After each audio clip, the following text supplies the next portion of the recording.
वरहमतुल्लाहि वबरकातुहू।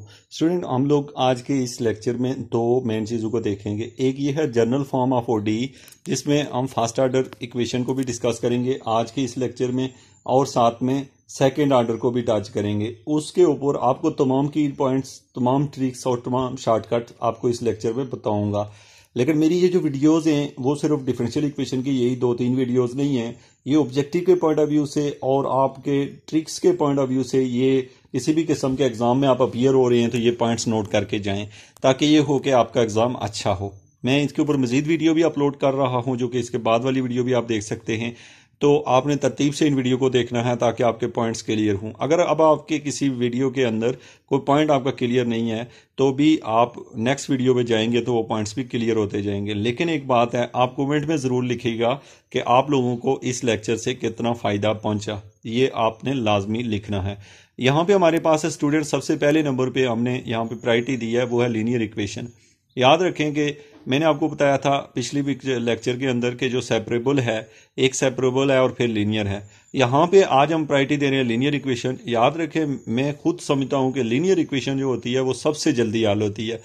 हम सबसे पहले अगर सेपरेबल से भी जल्दी लीनियर हल हो जाती है, उसके साथ साथ या फिर सेपरेबल भी उसके बराबर पे आती है, दोनों सेम टाइम पे हल की जा सकती हैं। अब स्टूडेंट, अक्सर आपको क्वेश्चन देख लें और वो लीनियर हुआ और आपको किसी दूसरे तरीके से भी हल हो रहा हो तो आप दूसरे से करेंगे तो आपका टाइम वेस्ट होगा। ट्रिक्स सीख लें। सबसे पहले देखें, मैं आता हूं यहाँ पे लीनियर इक्वेशन की तरफ। ये आप देख रहे हैं एक इक्वेशन दी गई है जो कि जिसके पीछे इक्वेशन नंबर 3 लिखा हुआ है। अच्छा, आपको पता हो ये जो बैक साइड पे है ये 3 लिखा हुआ है। जनरल फॉर्म इसकी होती है y prime p of x y equal to f of x. याद रखें, ये मैंने पिछले लेक्चर में भी बताया है। यहाँ पी ऑफ एक्स या पी ऑफ टी कोई फर्क नहीं पड़ता, दोनों वेरिएबल सेम है। ये जनरल फॉर्म है। आपसे को पूछ सकता है कि लीनियर इक्वेशन की जनरल फॉर्म क्या है। इंटीग्रेटिंग फैक्टर जो होता है इसका, जो वाई के साथ कोफिशिएंट होता है, वो इसका इंटीग्रेटिंग फैक्टर होता है, यानी ई की पावर लिख के उसकी इंटीग्रेशन लिखी जाती है। और इंटीग्रेशन उसी के लिहाज से यानी डी एक्स इस टी लिखा गया है चूंकि अंदर पी ऑफ एक्स है।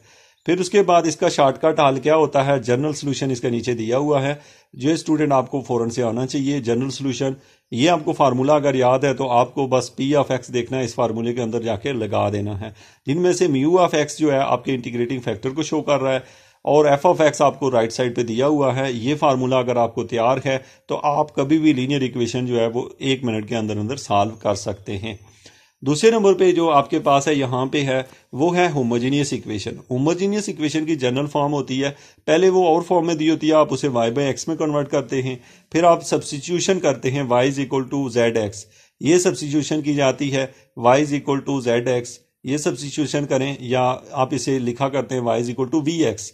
ये एक ही बात है, ये सब्स्टिट्यूट किया जाता है नेक्स्ट स्टेप में। जब सब्स्टिट्यूट कर लेते हैं तो इसका जो जनरल सोल्यूशन होता है, जो फाइनल रिजल्ट आता है, वो इस शक्ल का होता है, D Z over F of Z minus Z D x over x, इस फॉर्म का आ जाता है। ये डायरेक्ट से नहीं लिखा जाता, ये आपको सेपरेट करना ही पड़ेगा। इसके बाद है स्टूडेंट, हमारे पास है तीसरे नंबर पे है, यहाँ पे हम बात करने लगे बर्नौली इक्वेशन की। बर्नौली इक्वेशन जो है वो टू द पॉइंट जो है वो मैच कर रही होती है हमारे पास लीनियर इक्वेशन से, लेकिन राइट साइड पे y की पावर n है। इसका पैटर्न क्या होता है, ये बहुत इंपॉर्टेंट होता है कि आप इसमें क्या सब्स्टिट्यूट करते हैं। जैसे आपसे पूछा जाए होमोजेनियस इक्वेशन में आप क्या पुट करते हैं, तो y is equal to v x put करते हैं या y is equal to z x put करते हैं। इस तरह की सब्स्टिट्यूशन की जाती है। इसी तरीके से बर्नौली इक्वेशन में आप लोग सब्स्टिट्यूट करते हैं y is equal to 1 minus n। ये जनरल इसका फार्मूला है, ये आपको आना चाहिए। ये कहाँ से लाया जाता है, ये जस्ट आपके पास देखें तो इस इक्वेशन को y की पावर जो n है, ये जो y की पावर n है, ये अगर राइट साइड पे डिवाइड हो तो यहाँ पे एक नंबर बनेगा y की power n minus 1 minus n, जो कि p ऑफ x के साथ होगा।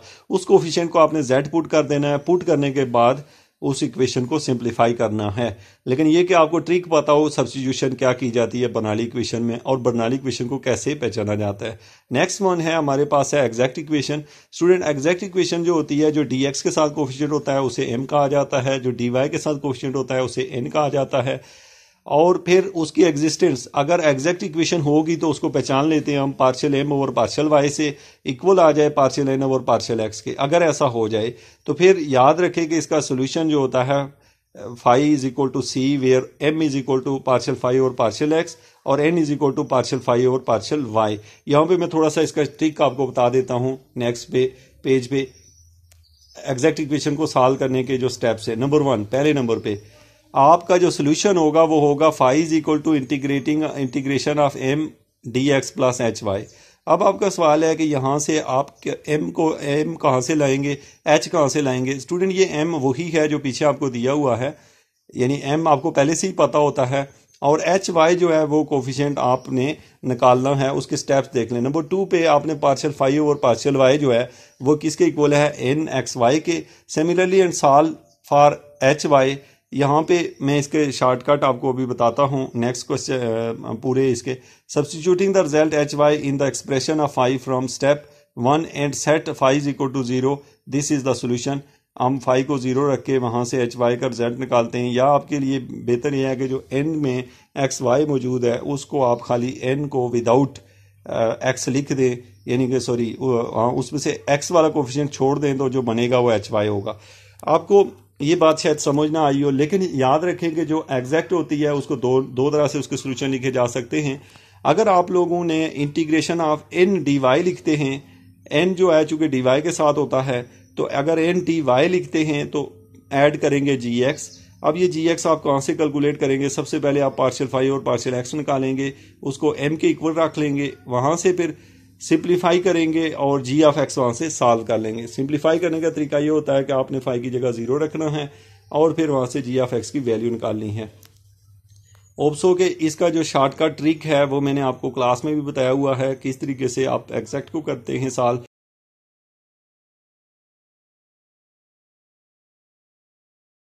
कमेंट करेंगे और अगर समझ भी आ गई फिर भी कमेंट करेंगे कि सर ये हम समझते हैं।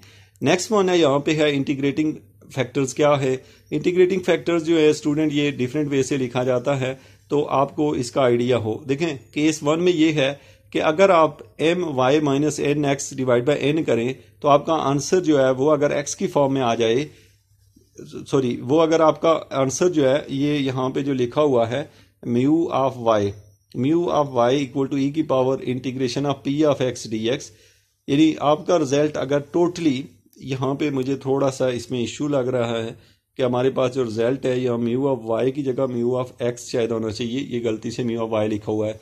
यानी कि आप अगर m y minus n x divide by n करते हैं और आपका रिजल्ट अगर इन टर्म ऑफ अगर एक्स आता है तो इंटीग्रेटिंग फैक्टर एक्स की फॉर्म में होगा।